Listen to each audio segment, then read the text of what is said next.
नमस्कार दोस्तों, मेरा नाम है अजय सुखड़े। आप सभी को वेलकम मेरे यूट्यूब चैनल पर। आज हम पढ़ने वाले हैं कंजर्वेशन ऑफ मोमेंटम के बारे में। ओके, देखिए कंजर्वेशन क्या होता है। कंजर्वेशन मतलब constant. Okay, there is no any change. Okay, अब मोमेंटम क्या होता है। अब देखिए मैं क्या करता हूँ, डस्टर लेता हूँ। ओके, डस्टर है, अरे पेन है। अब दोनों को इसी हाइट से, सेम हाइट से मैं छोड़ देता हूँ।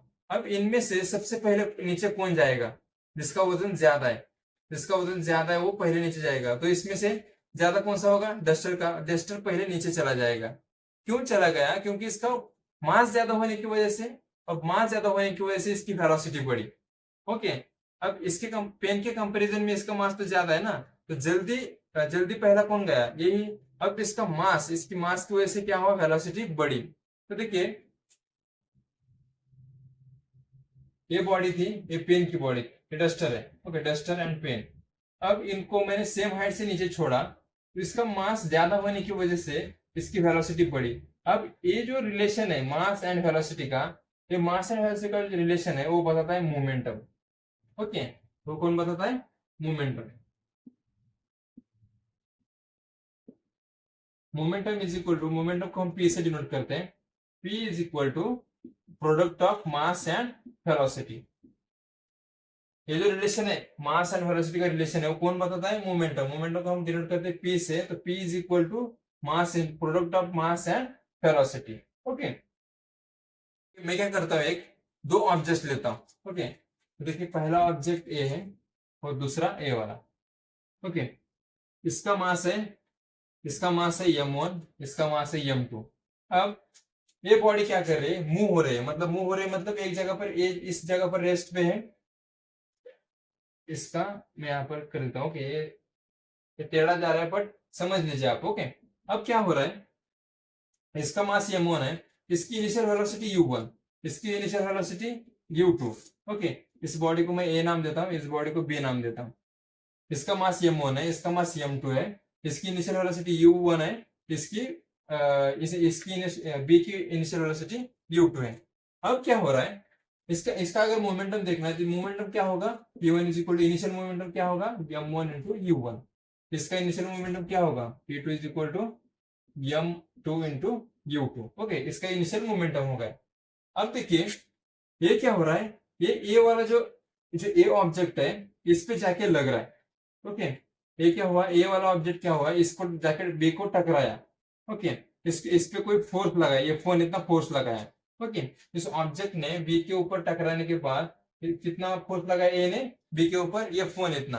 अब आपको पता है कि जो न्यूटन्स थर्ड लॉ क्या कहता है कि equal and opposite forces. Okay, every action has a reaction. यहाँ पर हमें देखने को मिलता है कि third law of motion, third law of motion क्या कहता है, equal and opposite reaction, every action has a reaction. मतलब मैं यहाँ पर इसे टकरा रहा है तो ये भी इस पे कुछ फोर्स एक्सर्ट करेगा, वापस फोर्स एक्सर्ट करेगा इक्वल एंड अपोजिट। तो यहाँ पर जो वापस फोर्स एक्सर्ट करेगा वो क्या होगा, -F2।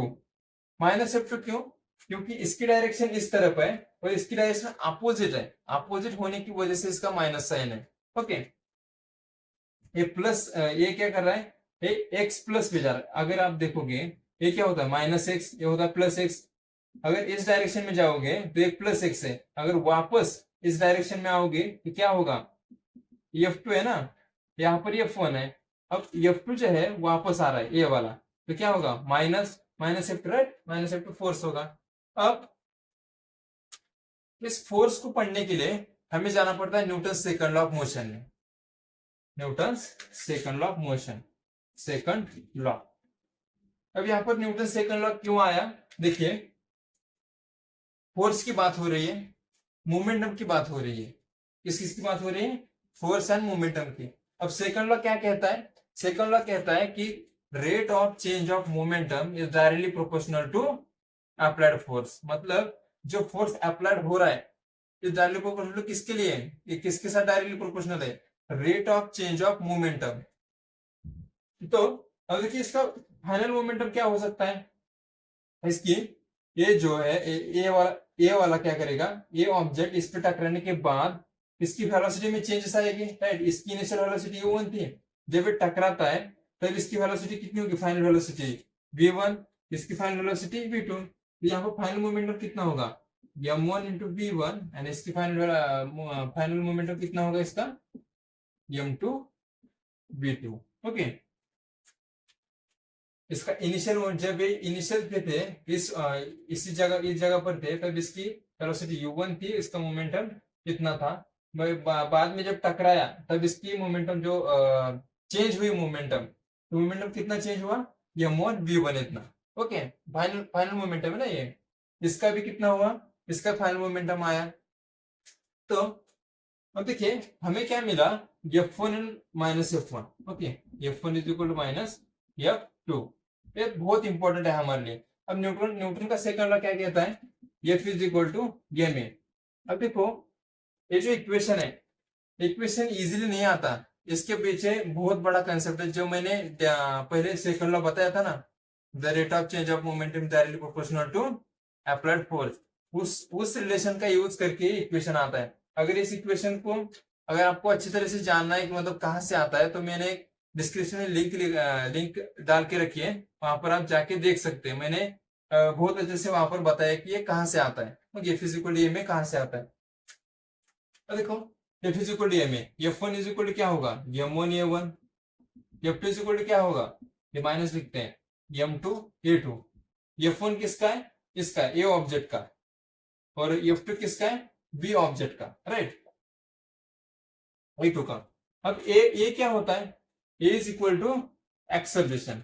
अब एक्सेलरेशन को हम क्या लिखते हैं, change in velocity with respect to time, मतलब final velocity minus initial velocity upon time, इसे लिखते हैं ऐसे। ओके, यहाँ पर मैं ए के बदले ए लिखता हूँ, instead of a I am going to write this formula. Okay, m1 v1 minus u1 upon t is equal to minus m2 a2 के बारे में, सर यहाँ पर माइनस m2 a2 के बारे में बदले में क्या लिख सकता हूँ, v2 minus u2 upon t।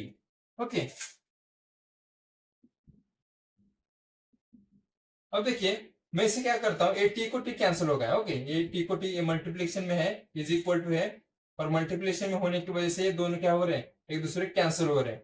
Okay, तो मैं इसको क्या करता हूँ, अंदर की तरफ लिख देता हूँ, m1 u1 मल्टीप्लाई कर देता हूँ इसे, m1 u1 is equal to minus m2 v2 minus minus plus m2 u2। Okay, ये आ गया हमारे पास, टी तो यहाँ पर कैंसिल हो गया। अब मैं क्या करता हूँ, इसको रीअरेंज करता हूँ। मैं कैसे रीअरेंज करता हूँ, m1 u1 इस क्या करता हूँ, सॉरी m1 v1, ये m1 v1 यहाँ पर ऐसे ही लिख दिया, और इस m2 v2 को यहाँ पर लेके आता हूँ, m2 v2 को। अब बाद में क्या करता हूँ, इज इक्वल टू ये वाला इस तरफ लेके जाता हूँ, तो m1 u1 plus m2 u2 आ गया। ओके, अब देखिए यहाँ पर सबसे इंपॉर्टेंट बात हमें पता चली किसके बारे में, जरा इसको गौर से देखिए, ये क्या है, ये फाइनल मोमेंटम पहले बॉडी का plus final momentum of second body. ये क्या है, फाइनल मोमेंटम फर्स्ट बॉडी। देखिए ना, p1 plus p2 is equal to p1 plus p2। Okay, p1 plus p2, right. यहाँ पर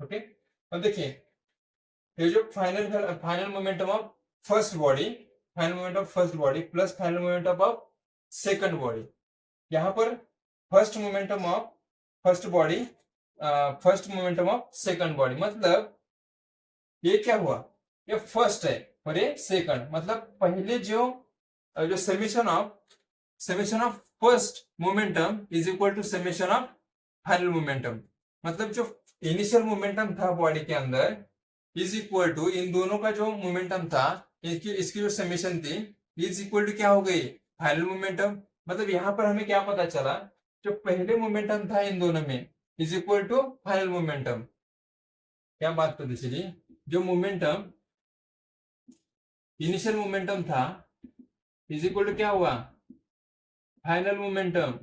मतलब यहाँ पर चेंज हुआ क्या, नहीं चेंज हुआ। जो इनिशियल मोमेंटम था वो फाइनल मोमेंटम है, तो इसी वजह से हम क्या कहते हैं इससे, conservation of momentum. Momentum change नहीं हो रहा। जो इनिशियली टकराव के पहले, मतलब कोलिजन के पहले जो यहाँ पर ये दोनों यहाँ पर थे, राइट, फर्स्ट टाइम, तो इस इनमें जो मोमेंटम था इज इक्वल टू टकराने के बाद जो मोमेंटम आ रहा है वो सेम ही है। ओके, यहाँ पर चेंज नहीं हो रहा, तो इसकी वजह से हम क्या कहते हैं, conservation of momentum.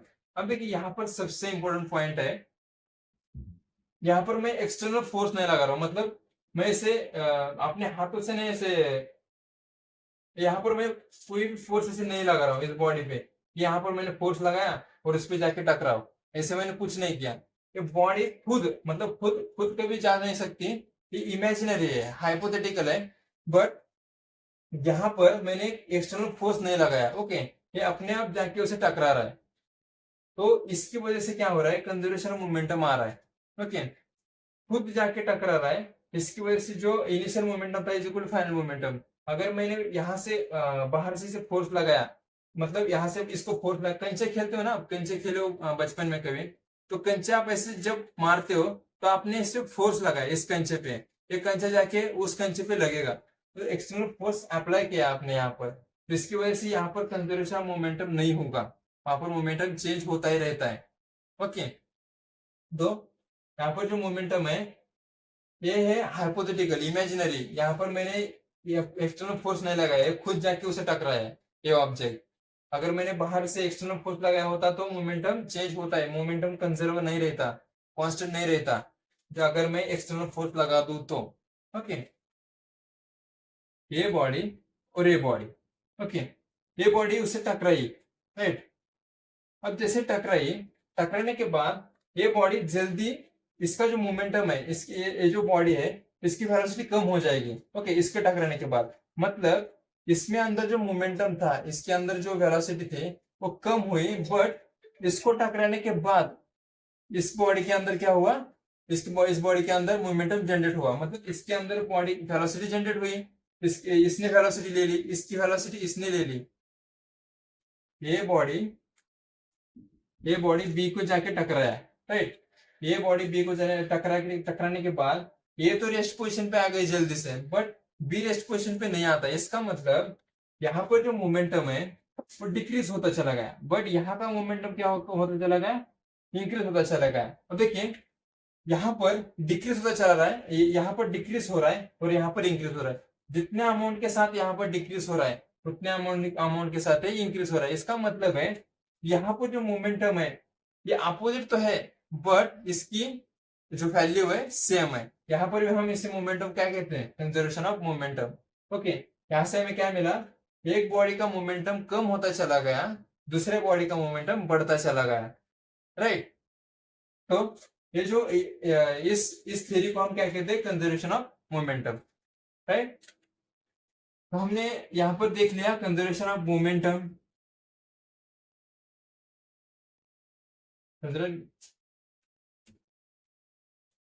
I hope कि आपको समझ आया होगा मैंने जो पढ़ा है।